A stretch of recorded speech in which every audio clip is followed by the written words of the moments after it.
Hace unos meses atrás, específicamente en el mes de febrero, el famosísimo evangelista Billy Graham, ¿lo conocen? ¿Lo conocieron? Él pasó a la presencia del Señor. ¿Saben cuántos años tenía? 99 años de edad. El señor Graham fue uno de los líderes cristianos más influyentes de todo el siglo XX, predicando a millones el Evangelio de la Gracia en todo el mundo. Según el equipo ministerial de Graham, más de 3.2 millones de personas hicieron profesión de fe por medio de su ministerio, una publicación que ellos realizaron. Cuando Billy cumplió 90 años, en una de esas tantas entrevistas que le hicieron, alguien le preguntó que qué era lo que más le sorprendía acerca de la vida. ¿Y saben cuál fue la respuesta que él dio? Su brevedad. Su brevedad. El señor Graham había vivido en ese momento una vida relativamente larga. Tenía unos 90 años cuando le hicieron esa pregunta. Pero todavía sentía la punzada de la brevedad de la vida. Hermanos, si hay algo que nosotros podemos expresar con certeza, es que la vida es breve. La Biblia nos enseña esto una y otra vez. La experiencia alrededor nuestro nos dice cuán frágiles, cuán débiles, cuán quebradizos nosotros somos. Nuestros cuerpos cada día nos los están recordando. Y por más longeva que sea nuestra existencia en este mundo, lo cierto es que nuestros años son muy cortos. Y es el hecho de nosotros meditar en la brevedad de la vida de nuestra existencia que debe llevarnos a meditar, a evaluar cómo nosotros estamos viviendo. ¿Saben por qué? Porque si no lo hacemos, si no meditamos, si no evaluamos, podemos correr el riesgo de nosotros desperdiciar esos años que el Señor nos da. Dejar de vivir para los propósitos con los cuales Dios nos da esos años. Y nosotros no estamos acá viviendo solo por vivir. Estamos acá una semana completa casi, hablando de los hermosos y gloriosos propósitos que Dios tiene para con su iglesia. La misión de la iglesia. Y hermanos, nosotros tenemos que embarcarnos en esos propósitos, en estos años que el Señor nos ha dado, aquí y ahora. Nosotros debemos ser una comunidad de discípulos que hace discípulos. Nosotros hemos estado enseñando. De hecho, allá en Sabica, a lo largo de todo el año, nos hemos enfrascado en esta misión, en esta visión. Ser una comunidad cuya pasión central sea Cristo, donde cada uno de los discípulos puede ser un hacedor de discípulos. Y si nosotros vamos a lograr eso, nosotros tenemos que hacer un uso correcto de nuestras vidas y tenemos que tener un enfoque correcto del uso del tiempo. Es por eso que en esta mañana, ya como conclusión final de este evento, hemos querido meditar en este texto, un texto corto, preciosísimo, conocidísimo, pero que contiene una de las verdades más trascendentales para el corazón de todo aquel que es un discípulo de Cristo. Yo creo que muchos lo saben, pero si alguno no se lo sabe de memoria, trate de hacer el esfuerzo. No importa si es un niño, un jovencito de los que están allá. Estos 3 versos, oigan bien, han de bendecir nuestra existencia. Pueden ser la clave para caminar exitosamente por este mundo, para vivir con sabiduría y para hacer que los preciosos años que el Señor nos ha dado cuenten para sus propósitos y para su gloria. Y yo le oraba al Señor esta mañana mientras estaba en la cabaña, en la habitación, que el Espíritu Santo, aunque es un texto que podemos conocer, nos lleve a entender las verdades que hay acá y que pueda conmover todo nuestro interior, que pueda impulsar nuestra voluntad para que nosotros podamos vivir ese breve tiempecito, los añitos que Dios nos concede de una manera sabia, fructífera y provechosa. Oh, que Dios abra en esta mañana los sentidos espirituales de nuestros corazones para ver su verdad y que nosotros entonces podamos obedecerla. Ese es nuestro ruego. La carta de Pablo a los Efesios es uno de los más admirables tesoros de la revelación divina. Algunos han denominado esta carta como la corona de los escritos de Pablo. Ayer yo decía que otros han dicho que es su quinta esencia, su carta más trascendental. Me gusta lo que dice Samuel Pérez Millo. Él dice, ningún creyente que la lea, que la estudie con una actitud humilde podrá dejar de experimentar cambio en su vida cristiana. Esta carta tan solo tiene 6 capítulos y podemos dividirla en 2 partes. Los primeros 3 capítulos, los segundos 3 capítulos. En los primeros 3 capítulos, el apóstol describe lo que es ser cristiano, cuál es su identidad en Cristo. Ya a partir del capítulo 4, entonces, Pablo ha de describir cómo vive ese que está en Cristo. Es decir, que es un discípulo, si podemos decirlo de otra manera, y cómo debe vivir ese discípulo, ese cristiano, y cuáles son sus propósitos. Es por eso que a partir del capítulo 4, él va a enseñar cómo vive el creyente. 9 veces me parece que aparece el verbo andar para referirse a la forma como debe vivir el creyente, el discípulo de Cristo. Y empieza el capítulo 4 diciendo, yo pues preso en el Señor, ruego que hagan ¿qué?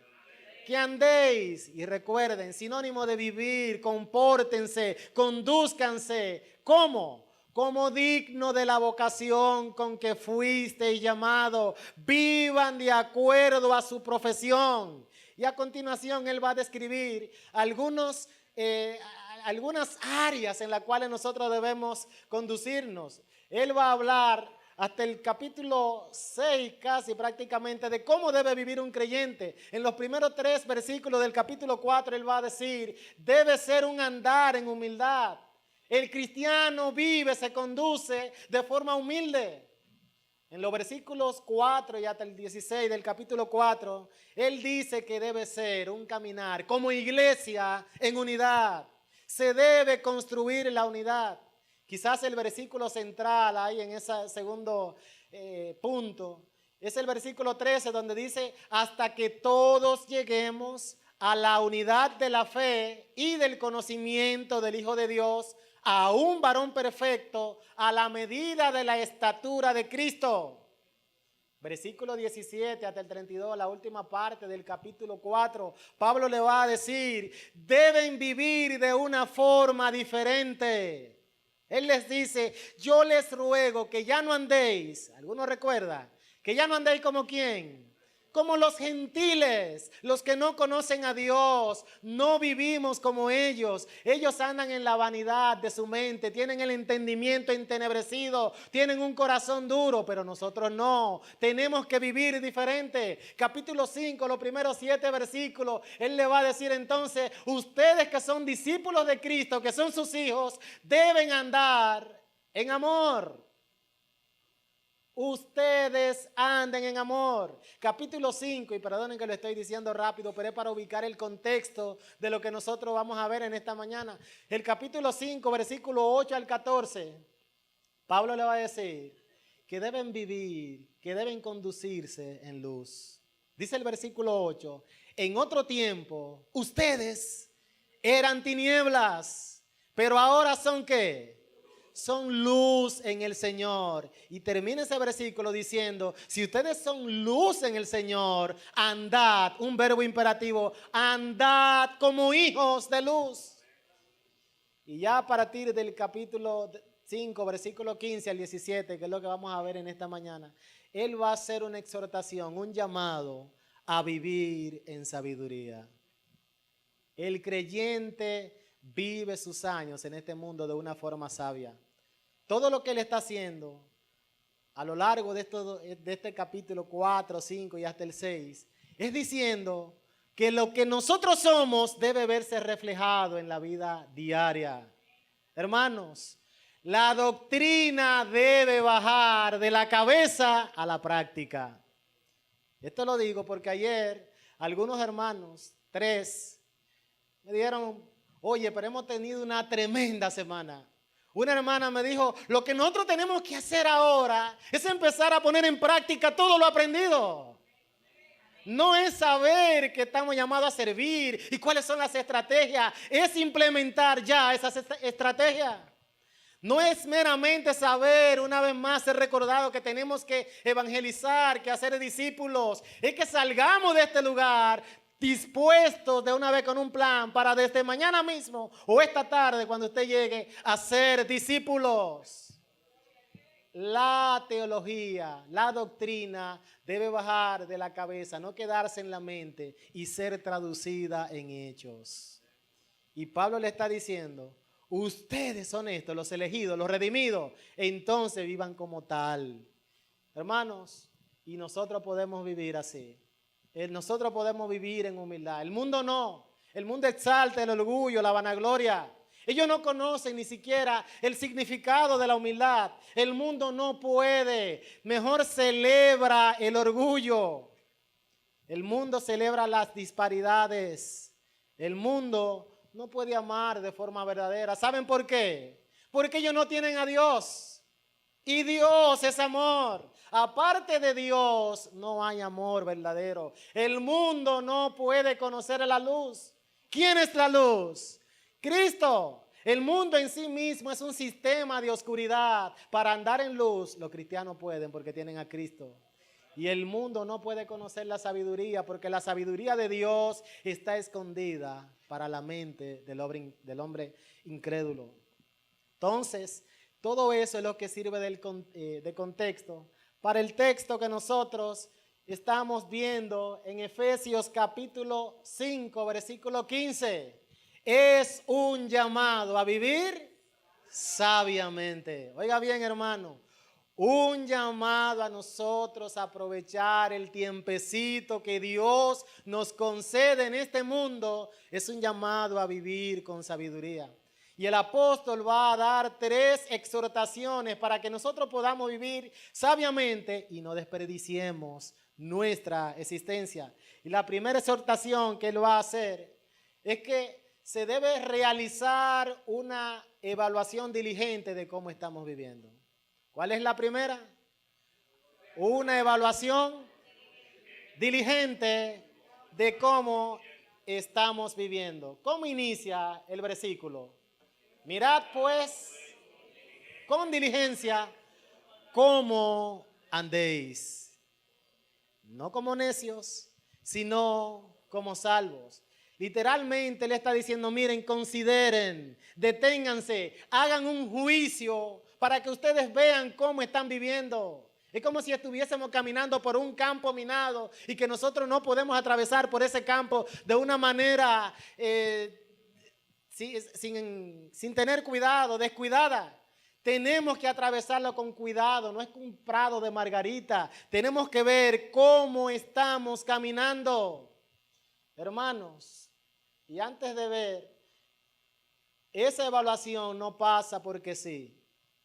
Oiga bien, si nosotros no hacemos una parada para evaluar nuestras vidas, cómo estamos viviendo, eso no va a pasar porque sí, no, yo me evalué. Estamos en el mes de julio. ¿Usted se dio cuenta que ya pasó más de la primera mitad del año? Hemos hecho nosotros un análisis juicioso de cómo vivimos estos primeros 6 meses del año ante la presencia del Señor. Hermano, usted se detuvo a meditar, Señor, pasaron 180 días. ¿Qué hice en esos 180 días del año? Tenemos que hacer una parada y una parada frecuente para nosotros ver cómo estamos viviendo. Mirad con diligencia cómo tú estás andando, cómo estás viviendo. Y es interesante que el apóstol Pablo va a decir que debemos andar no como necios, y la palabra ahí, la palabra griega es asofo, es sin sabiduría, sino como necio, como sofos. En el original se entiende un poquito más. No es de esta forma que debes vivir, es de esta forma, no como necios. La implicación es que la sabiduría cristiana es sabiduría práctica, una sabiduría que nos va a enseñar a cómo comportarnos diariamente. Hermanos, ¿cuál es el principio de la sabiduría? Un temor que nos es enseñado ¿dónde? En su palabra. Una vida sabia es aquella que tiene cuidado de agradar a su Señor. Si yo le pregunto qué es la sabiduría, uno puede dar muchas definiciones. Yo hice una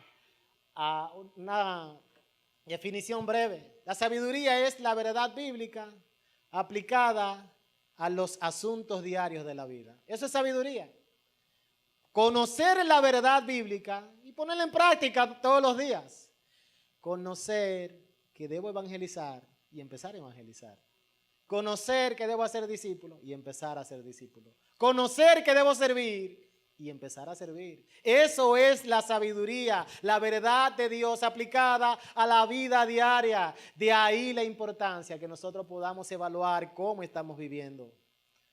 Una persona sabia, un hombre sabio, una mujer sabia, tiene cuidado de cómo está viviendo y está examinando sus pasos delante de Dios para ver si son agradables a Él y si están cumpliendo sus propósitos. De hecho, una marca de una persona sabia es que le importa cómo vive delante de Dios. El necio no.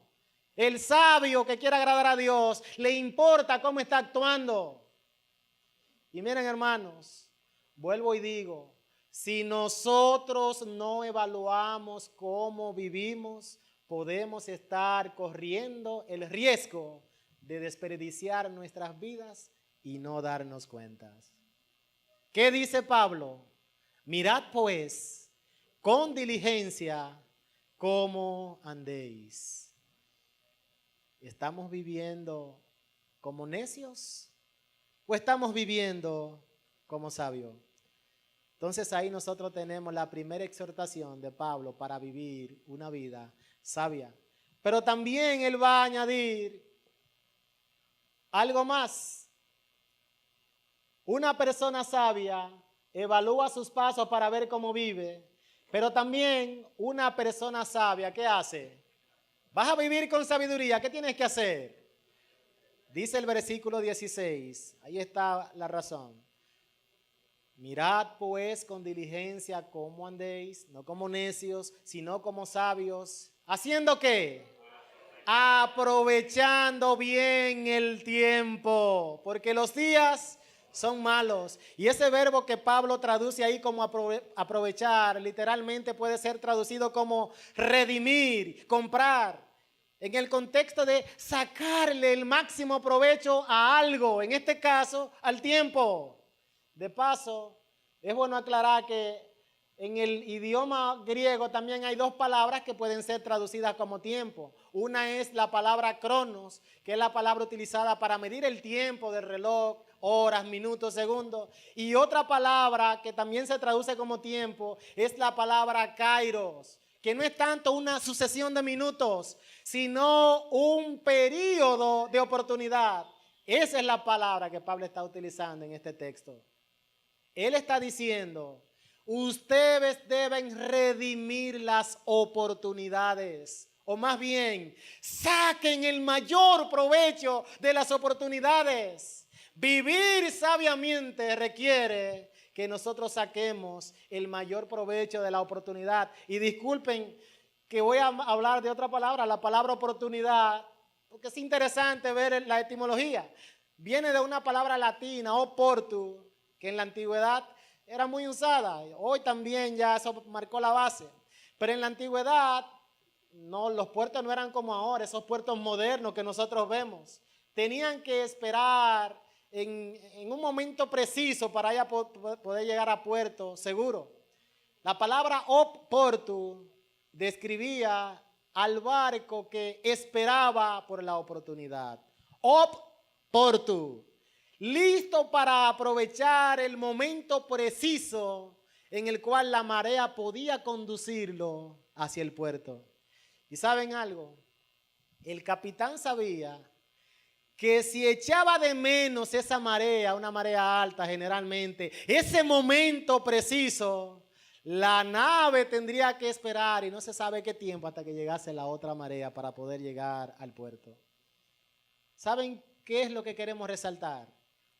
Que una persona que ha de vivir sabiamente aprovecha las oportus o oportus que Dios está poniendo. Es espiritualmente sabio y se da cuenta de todo lo que hay y lo aprovecha. Hermanos, todas las oportunidades, todos los oportunos que Dios nos da, debemos aprovecharlo porque eso es una manera sabia de vivir.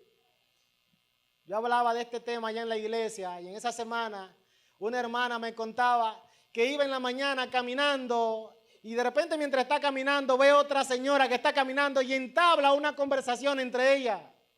Y ahí empieza a hablarle del evangelio y continúa orando con ella. Y esa semana, esa hermana que estaba caminando, ella estaba llevando a la persona que caminaba, le estaba llevando allá a la congregación. Un hermano me decía, mira, yo venía de un viaje en el exterior, en el avión. Y ahí en el vuelo la persona que le queda al lado, una señora mayor, dice él, empecé a compartirle el mensaje del evangelio. Y ella tomó una profesión por Cristo. Y digo, hermano, yo no soy quien para juzgar si creyó o no creyó, porque alguno puede estar pensando, no, pero ven acá, eso de creer tan rápido, eso es así. Miren, hermano, yo no estoy juzgando. Lo que yo estoy diciendo es que esa hermana, ese hermano estaban aprovechando oportunidades que Dios le estaba poniendo y estaban sacando el mayor provecho de ella. Un hombre sabio, una mujer sabia, tiene cuidado de cómo vive y aprovecha esas oportunidades. Oportunidades que una vez que se van, nunca más vuelven. Un cibaeño dijo que las oportunidades son, se lo saben, y hay que agarrarlas por las cabezas. Una oportunidad perdida, ¿quién fue? Por la greña. Sí, por los cabellos. Hay que agarrarla por la greña, por los cabellos. Porque la oportunidad perdida nunca regresa. O como lo dijo alguien, miren cómo lo dijo de esta forma poética. La oportunidad es una flor que florece en el tiempo por un momento y cuando se marchita, lo hace para siempre.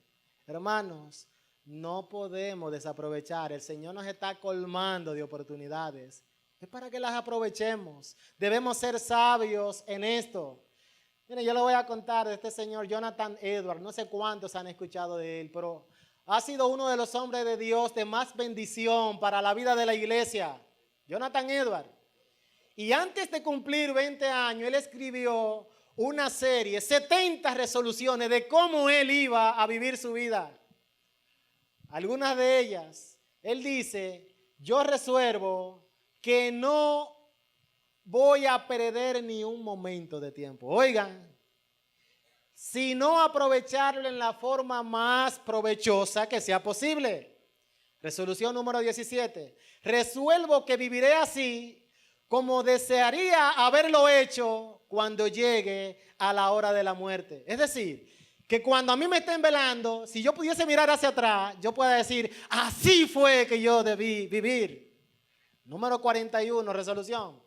Resuelvo preguntarme a mí mismo, al final de cada día, al final de cada semana, al final de cada mes y al final de cada año, ¿dónde pude haberlo hecho posiblemente mejor en cualquier aspecto? Y miren, hermanos, este hombre no había cumplido 20 años de edad, tenía 19 cuando lanzó esas resoluciones. ¿Y saben qué? Que su vida posterior demostró que estas no eran palabras al viento. Jonathan Edwards no solo llegó a ser un gran instrumento en la mano del Señor para la salvación y muchos en el siglo XVIII, sino que todavía hoy en día es considerado como uno de los más grandes pensadores cristianos de toda América. Su vida valió la pena. ¿Saben por qué?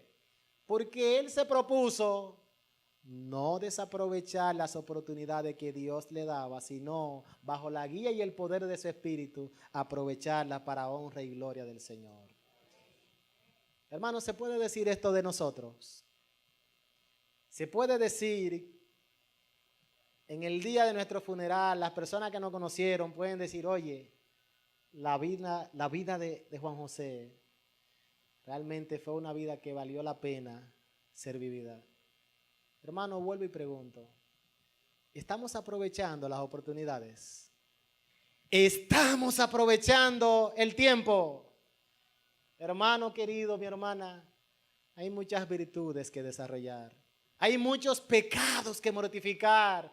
Hay muchas cosas que tenemos que hacer, enfermos que visitar. Hay muchos inconversos que hay que ganar con el poder del Evangelio. Hay muchos que tenemos que desarrollar para que puedan crecer a la imagen de Cristo. Hay muchas cosas que podemos hacer para Dios y para su gloria. Y todo eso requiere de que nosotros aprovechemos bien las oportunidades.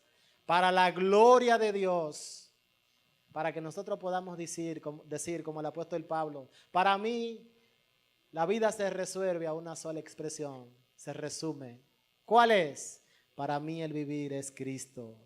Y miren, Dios se deleita cuando ve a un pueblo viviendo para Él. Aún en medio, oiga bien, aún en medio de las dificultades, porque muchas veces las oportunidades vienen en un disfraz de dificultad y no nos damos cuenta. Hoy ahora se presentó el problema, no encuentro cómo servir al Señor. Sin embargo, ese problema es una oportunidad disfrazada para bendecir y glorificar el nombre del Señor. Hace un tiempo atrás, yo leía la biografía de George Mueller. Un hombre, oiga bien, que decidió dejarlo todo para vivir para Cristo. Alguien que pastoreó la iglesia en Bristol, Inglaterra, por 66 años. Y digo, wow, Señor, ayúdame. Peniche, 66 años. Yo tengo 3 años en el ministerio y uno mira para allá, wow. Y lo más probable es que uno ni siquiera conociese a Mueller como un pastor. Sino que cuando llega a la mente de aquellos que han leído, han escuchado de él, lo primero que viene a la mente es su ministerio con los huérfanos, su orfanato. Durante su vida él proveyó cuidado directo para más de 10,000 huérfanos. Ahora bien, ¿saben qué es lo que me impacta? Lo que impacta mi corazón acerca de Mueller es que él nunca tomó un salario. Ni una sola vez él pidió para proveer a los huérfanos. Llegaba el problema, llegaba la dificultad y él seguía confiando en Dios. De hecho, él se distanció de una forma deliberada para asegurarse de que nadie supiese, ese dicen los biógrafos, de cuál eran las necesidades. Él no la publicaba. Y dice un biógrafo que si alguien se le acercaba, si usted iba donde Mueller y le decía, señor Mueller, ¿qué necesidad usted tiene? La respuesta que él le iba a decir era, mire, vaya y pregúntele al Señor, ¿qué él le va a decir? Y miren, en su diario, Mueller escribió la razón por la cual fundó el orfanato, la razón por la cual él vendió todo lo que había entregado. Y miren qué era lo que él decía. Si yo, un hombre pobre, solo por la oración y la fe obtengo los medios para establecer y cuidar una casa de huérfanos sin pedir a persona alguna, entonces es posible que, con la bendición de Dios, este sea un instrumento para fortalecer la fe de los hijos de Dios. Además de ser un testimonio a las conciencias de los inconversos de la realidad de las bendiciones de Dios. En otras palabras, en medio de las carencias que tenía, ¿saben qué le estaba viendo? Oportunidades para que Dios se glorificaba. Hubo ocasiones en que se reunían a comer y no había nada para comer ni para beber. Entonces oraban y cuenta la historia que en ese mismo momento alguien llegaba y daba de comer y de beber a los niños. Era Dios como diciendo, mira, yo voy a mostrar mi fidelidad una y otra vez. Solo tienes que confiar en mí para vivir para mis propósitos. Aprovecha lo que estoy poniendo en tus manos. Y ya terminando, un hombre que lo dejó todo y que sin un centavo que tenía ya en su cuenta, no tuvo nada, hizo circular más de 2 millones de Biblias. Publicó y entregó más de 3 millones de libros.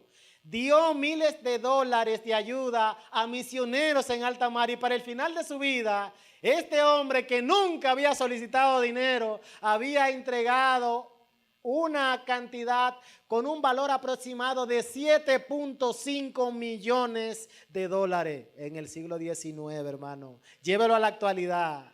Lo entregó a los necesitados, tanto en Bristol, su comunidad, como en todo el mundo. Este hombre supo sacar provecho de las oportunidades del tiempo. Aún en las aflicciones la vio. Yo no voy a desperdiciar mi vida.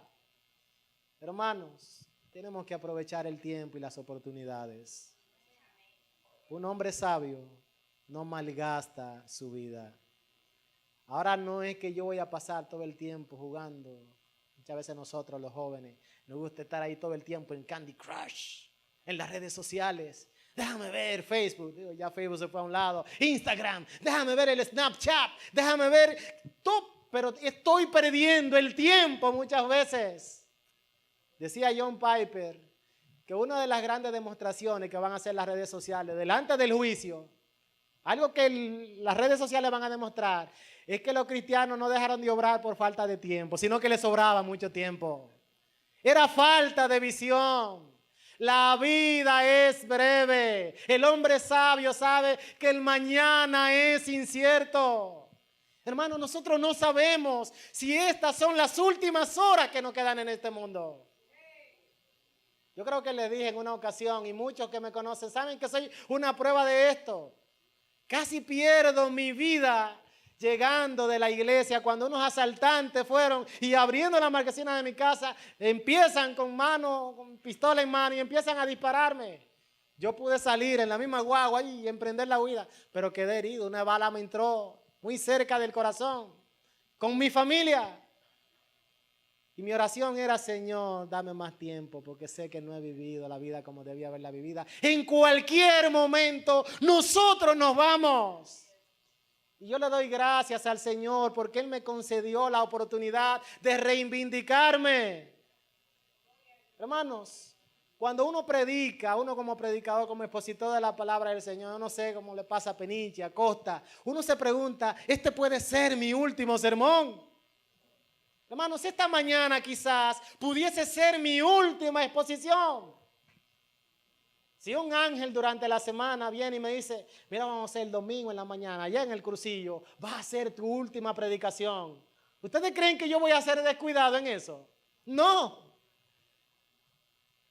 Voy a hacer lo mejor para honrar al Señor y bendecir su pueblo.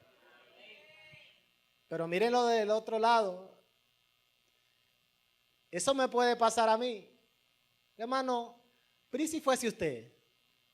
¿Ha pensado usted que quizás esta mañana puede ser su último sermón? Que este puede ser su último cursillo regalado. Hoy es el último sermón que tú vas a escuchar. Te queda una semana de vida. ¿Cómo la vas a vivir? ¿Aprovecharemos las oportunidades que Dios nos concede? ¿Seguiremos desaprovechando el tiempo? ¿O seguiremos nosotros, o volveremos nosotros a hacer lo que tenemos que hacer? Recuerden lo que le dije: el conocimiento, la teología debe bajar de la cabeza a la práctica. Un hombre moribundo que puede estar hablando a hombres moribundos. Miren, mi hermano, es ahora, oiga bien, que por eso quise hablar del tema, es ahora que nosotros tenemos que proclamar el evangelio con toda la fuerza de nuestro ser. Hermano, déjame dejarlo para diciembre porque tengo un trabajo, tengo que casarme. Miren, hermanos, es ahora el momento de nosotros hacer discípulos. Lo vamos a hacer con todas nuestras fuerzas. Lo que vamos a hacer con nuestra familia, con nuestros hijos, para avanzar el reino de Dios, lo que vamos a hacer con nuestros vecinos, con nuestros compañeros de estudio, de trabajo, con todos aquellos que nos rodean, es ahora. Las oportunidades están ahí. Los campos están blancos. La cosecha ya está lista. Anoche hablábamos de lo impresionante, cómo las personas quieren que oremos con ellos. Las personas acá en nuestro país, en nuestro entorno, generalmente quieren que nosotros le hablemos de Dios. En nuestro país tenemos libertad de culto, tenemos libertad de expresión, tenemos todas las oportunidades. ¿Qué tenemos que hacer? Aprovecharlas. Yo no sé si uno puede decir esto con palabras más gráficas. A veces yo digo, Señor, da sabiduría en mis labios para poder traducir, para poder transmitir lo que realmente hay en el corazón.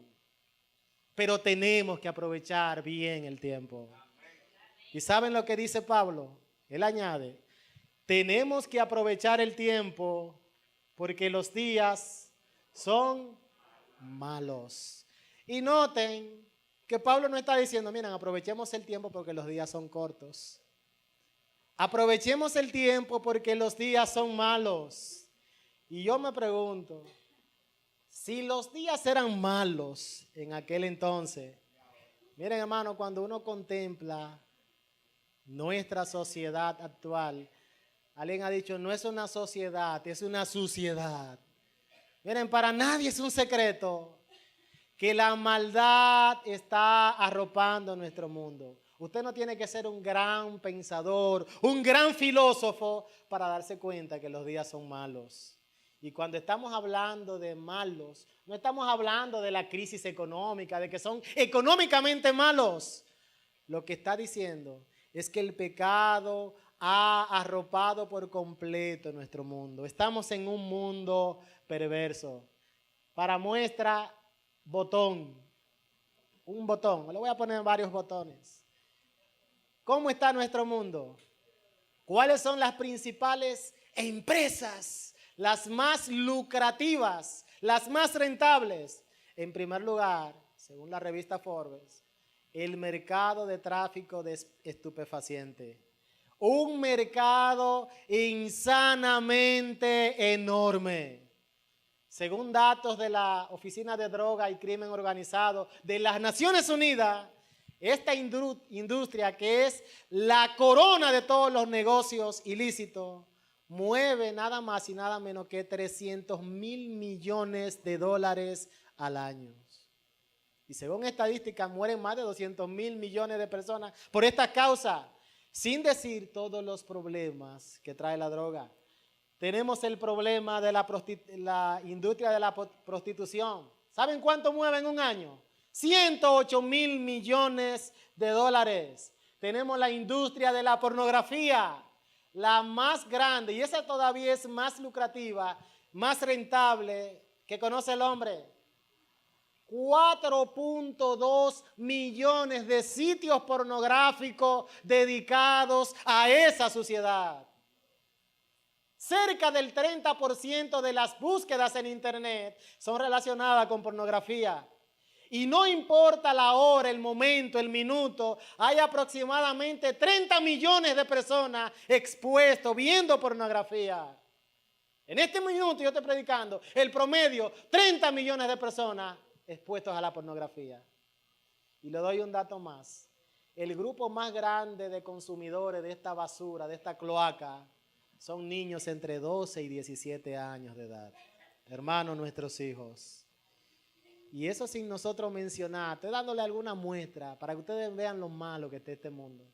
Sin mencionar todas las trágicas situaciones que está atravesando nuestro mundo.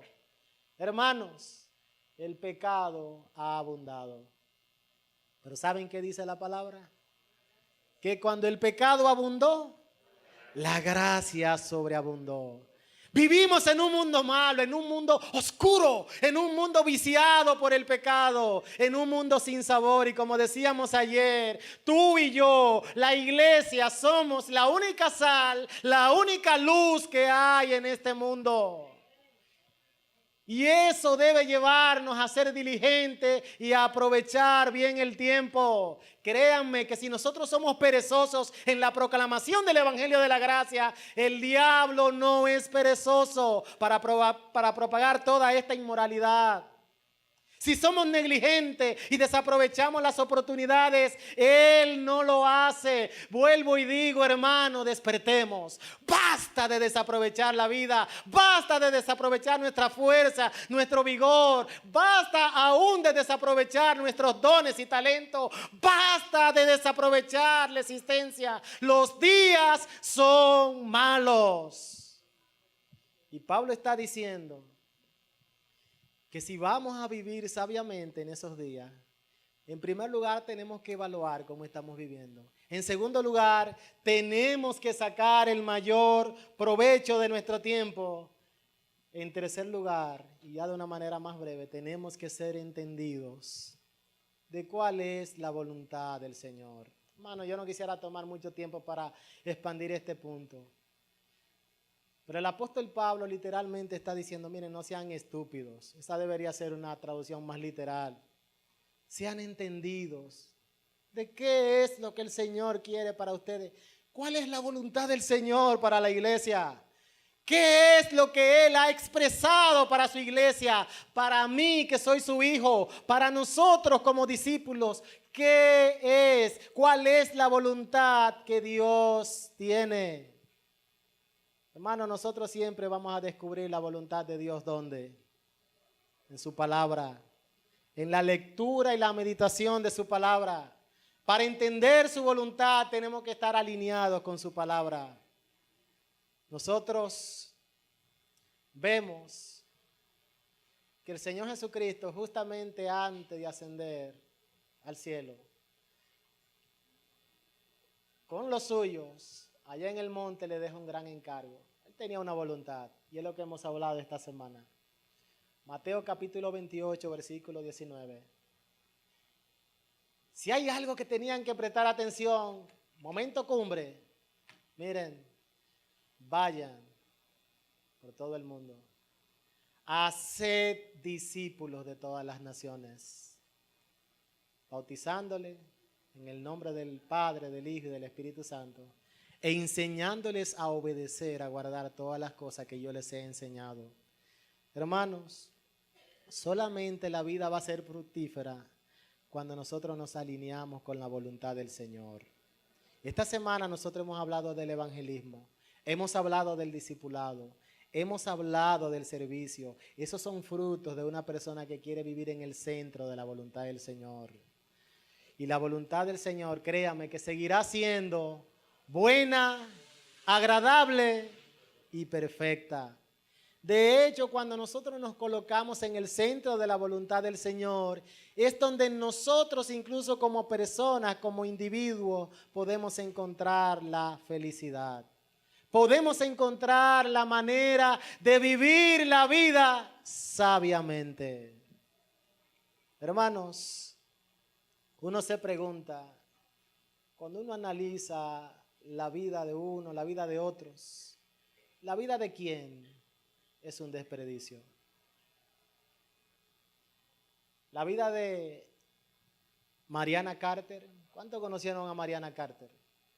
Este es el centro conferencial Mariana Carter.